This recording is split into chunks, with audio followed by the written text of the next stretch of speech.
ہم نے یہ تہیہ کیا ہوا ہے کہ فیئر الیکشنز ہوں گے تو فیئر ہوں گے، چاہے وہ 2 دن میں ہو یا 120 دن میں ہو، لیکن فیئر الیکشنز ہوں گے تو کا پانی ہو جائے گا۔ اور صدر صاحب، ایم کیو ایم سے لے کر آپ کراچی سے لے کر کشمور تک یہ اتحاد رہے گا، یعنی کہ کچھ اور شخصیات بھی ہوں گی، یعنی کہ جس طرح کامپرس ہیں وہ بھی اس اتحاد کا آگے چل کے حصہ بنیں گے؟ جو سندھ سے محبت رکھتے ہیں، جو پاکستان سے محبت رکھتے ہیں، پاکستان کو مضبوط دیکھنا چاہتے ہیں، سندھ کو ترقی یافتہ دیکھنا چاہتے ہیں، وہ انشاءاللہ اس اتحاد میں ہوگا۔ جو کامپرس ہیں اور جو کہ مذہبی جماعتیں ہیں، جو سیاسی جماعتیں ہیں، وہ تمام لوگ اس بات پہ ہم ان کو متفق کریں گے کہ پیپلز پارٹی اس صوبے کے لیے ناصور ہے۔ پیپلز پارٹی کے حکومت میں ہوتے ہوئے سندھ جو ہے وہ اس کا معاشی قتل عام ہوتا رہے گا، کرپشن جو ہے عروج پہ رہے گی، اور کوئی ڈیولپمنٹ کا کام نہیں ہوگا، نوکریاں بیچی جا رہی ہوں گی، تعلیم کو تباہ کیا جا رہا ہوگا، اور صحت عامہ کو جو ہے برباد کر دیا جائے گا۔ تو پھر اس صورتحال کے پیش نظر یہ ضروری ہے کہ ہم سب ایک پلیٹ فارم پہ آ کے اور پیپلز پارٹی کو سیاسی طور پر جو ہے ان کو رخصت کریں۔ صدر صاحب، جس طرح بلدیاتی الیکشن آپ کے سامنے ہوئے، پیپلز پارٹی پاکستان کی تاریخ میں پہلی دفعہ یعنی کہ ایم کیو ایم نے بائیکاٹ کیا، کراچی کے اندر میئر اس کا، حیدرآباد کے اندر میئر اس کا، اتنی بڑی میجورٹی کے ساتھ وہ جو آئے ہیں، آپ کو پتا ہے اس سے پہلے پیپلز پارٹی کتنی بھی پاپولر رہی، بھٹو صاحب کا دور ہو، بی بی کا دور ہو، لیکن کراچی کا میئر بننا اور حیدرآباد کا میئر بننا بڑا مشکل تھا، لیکن اس دور میں تو وہ بن گئے۔ دیکھیں میر صاحب، آپ بہت ماشاءاللہ زیرک آدمی ہیں، آپ ساری باتیں سمجھتے ہیں۔ آپ یہ جانتے ہیں کہ جب بینظیر بھٹو صاحبہ شہید ہوئی، ٹھیک ہے، ایک بڑا قومی نقصان ہوا، اس وقت بھی لوگوں کو احساس تھا اور ایک سمپتی کا ووٹ پیپلز پارٹی کو ملا تھا۔ اس وقت بھی جو سیٹیں پیپلز پارٹی نہیں جیت سکی تھی، وہ 2018 کے بعد وہ انہوں نے جیتا۔ تو ایسے کون سے کارنامے انہوں نے جو ہے سر انجام دیے تھے کہ وہ یہ سیٹیں جو ہے جیتیں، اور وہ ان کی جو آپ لوکل گورنمنٹ کی بات کر رہے ہیں، میں آپ سے کہوں گا اگر یہ صوبائی الیکشن کمشنر امریکہ کا الیکشن کمشنر ہو تو وہاں پہ بھی پیپلز پارٹی شاید جیت جائے گی۔ یہ جو کھیل ہیں یہ پرانے ہیں، اور انشاءاللہ تعالی اب اس کی حد بندی کرنے کا ہم نے تیار کیا ہوا ہے۔ سردار صاحب، آپ کو پتا ہے کہ پارلیمانی نظام حکومت میں آپ کو پتا ہے کہ الیکٹیبلز جو ہوتے ہیں اس کی بڑی اہمیت ہوتی ہے، وننگ ہارسز۔ پیپلز پارٹی کے پاس جتنے الیکٹیبلز آئے ہیں، ریسنٹلی آپ سے بھی کچھ لوگ چھوڑ کے اس طرف گئے ہیں، جس طرح شہریار مہر ہیں، ان کے والد صاحب ہیں غوث بخش مہر ہیں، وہ اس طرف جس طرح گئے ہیں ان کو جوائن کر رہے ہیں لوگ، اقتدار کی خاطر کریں یا اپنے انٹریسٹ کی خاطر کریں، لیکن لوگ ان کی طرف جا رہے ہیں۔ پارلیمانی جمہوریت یا جمہوریت میں عوام کو گنا جاتا ہے، عوام کی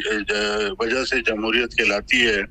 الیکٹیبلز بھی عوام ہی کی وجہ سے الیکٹیبل بنتے ہیں، لیکن جب عوام کو بالکل نظر انداز کر دیا جائے، ان کی تمام سہولتوں کو جو ہے ختم کر دیا جائے، ان پہ ایک پیسہ دھیلا خرچ نہ کیا جائے، سب اپنے پیٹ میں ڈالا جائے، اپنے بینک بیلنسز بڑھائے جائیں، بیرون ملک املاک خریدی جائیں، عوام کو سیلاب زدگان کو سڑکوں پہ بیٹھے رہنا دیا جائے، اور جو ہے کتے کاٹنے کی ویکسین بھی مہیا نہ ہو، تو پھر جمہوریت میں عوام اس کے خلاف ریئیکٹ کرتی ہے، چاہے کوئی بھی الیکٹیبل ہو، چاہے کوئی وڈیرا ہو، کوئی طاقتور ہو، اس کے خلاف ووٹ عوام دیتی ہے۔ اور یہ پاکستان کی تاریخ میں آپ کو اس کو بہت سارے حوالے ملیں گے جو ایسا ہوا ہے کہ عوام نے ریئیکٹ کیا، اور وہ جو روایتی لوگ طاقتور ہوتے تھے ان کے خلاف ووٹ دے کر ان کو تبدیل کرنے کی کیا۔ تو یہ جو ہے اس کو سٹینڈرڈ ناپ نہ سمجھیں، انشاءاللہ تعالی ایک مہم چلے گی، ایک روش ہوگی، اور انشاءاللہ یہ تبدیلی کا الیکشن ہوں گے انشاءاللہ۔ سردار صاحب آپ جس طرح کہہ رہے تھے کہ ہم نے تحفظات کا اظہار کیا ہے جس طرح مقبول باقر صاحب کے اوپر اور جس طرح اور سندھ کے اندر واحد صوبہ ہے اتنے بڑے پیمانے پر ٹرانسفر پوسٹنگ ہوئی ہے S Ps D S Ps A S Ps D Cs assistant commissioner commissioners D I Gs I G chief secretary اتنے بڑے پیمانے پہ تبدیلی ہوئی ہے اس سے زیادہ کیا ہونا چاہیے مطلب آپ کی ڈیمانڈ کیا ہے کہ یہ اس طرح کیا جائے تو ہمیں اعتماد ہوگا پھر فری اینڈ فیئر الیکشن ہوگا کیونکہ آپ اعتراض کرتے آ رہے ہیں ماضی میں بھی کیا ہے اب بھی کر رہے ہیں میر صاحب دیکھیں یہ جو ٹرانسفر پوسٹنگ جو اتنے بڑے پیمانے پہ ہوئے ہیں اس کو ٹرانسفر پوسٹنگ کہنا میں سمجھتا ہوں کہ بڑی ایک غلط بات ہوگی ان کو آپ خانہ پوری کہہ سکتے ہیں یہ خانہ پوری کی ہے ایک ڈسٹرکٹ سے اٹھا کے دوسرے ڈسٹرکٹ میں دیا ان کی جو پولیٹیکل ایلیجنس ہے وہ تو وہی رہے گی چاہے تو دوسرے ڈسٹرکٹ میں بھی وہی رہے گی تو لہٰذا اسی وجہ سے ہم نے یہ مطالبہ کیا ہے کہ یہ ایسے لوگ جو ہیں تعینات کیے جائیں کیونکہ پاکستان اس وقت ایک ایسے ڈیفائننگ مومنٹ پر ہے ایسے موڑ پر ہے کہ اگر یہاں پر جمہوریت کی خاطر fair free and transparent election نہ کیے جائے تو پھر جو ہے اتنا بڑا نقصان ہوگا کہ شاید کوئی سنبھال نہیں سکے تو لہٰذا یہ اس وقت پاکستان کی ضرورت ہے پاکستان کی سالمیت کی ضرورت ہے پاکستان کی فیوچر کے لیے جو ہے یہ ضرورت ہے مستقبل کا کی ضرورت ہے کہ fair free and transparent election ہونے چاہیے اور فیئر فری ٹرانسپیرنٹ الیکشن ان افسران کی موجودگی میں نہیں ہو سکتے جو پیپلز پارٹی کے کاسا لیس رہے ہیں اسی لیے ہمارا مطالبہ ہے کہ بین الصوبائی ٹرانسفر کر کے دوسرے لوگ لائے جائیں ہم نے الیکشن کمیشنر سے جب ملاقات کی ہم نے ان سے کہا کہ آپ الیکشن کمیشن کے لوگ تعینات کریں آپ جو ہے جوڈیشری کے لوگ تعینات کریں آپ اگر یہ قانون میں یہ گنجائش ہے کہ الیکشن کمیشن ایسے حالات میں نئے لوگ اپوائنٹ کر سکتا ہے کہ تاکہ وہ الیکشن بہتر طریقے سے ہو سکیں تو ہم نے کہا کہ آپ نئے لوگ اپوائنٹ کریں ٹھیک ہے یا دوسرے صوبوں سے افسران لا کے یہاں پر تعینات کریں تو یہ جب تک fair free and fair election نہیں ہوں گے تو یہ ان جو اہلکار ہیں ان کی موجودگی میں ہم سمجھتے نہیں ہو سکتے بڑی مہربانی سردار رحیم صاحب سینئر رہنما سینئر سیاستدان ایم پی اے بھی رہ چکے ہیں منسٹر بھی رہ چکے ہیں جی ڈی اے سے فنکشنل لیگ سے ان کا تعلق ہے ان کا پوائنٹ آف ویو انہیں جو اچھی ہوتا ہے ناظرین بریک جو ٹائم تھا بریک ہم ہوتا ہے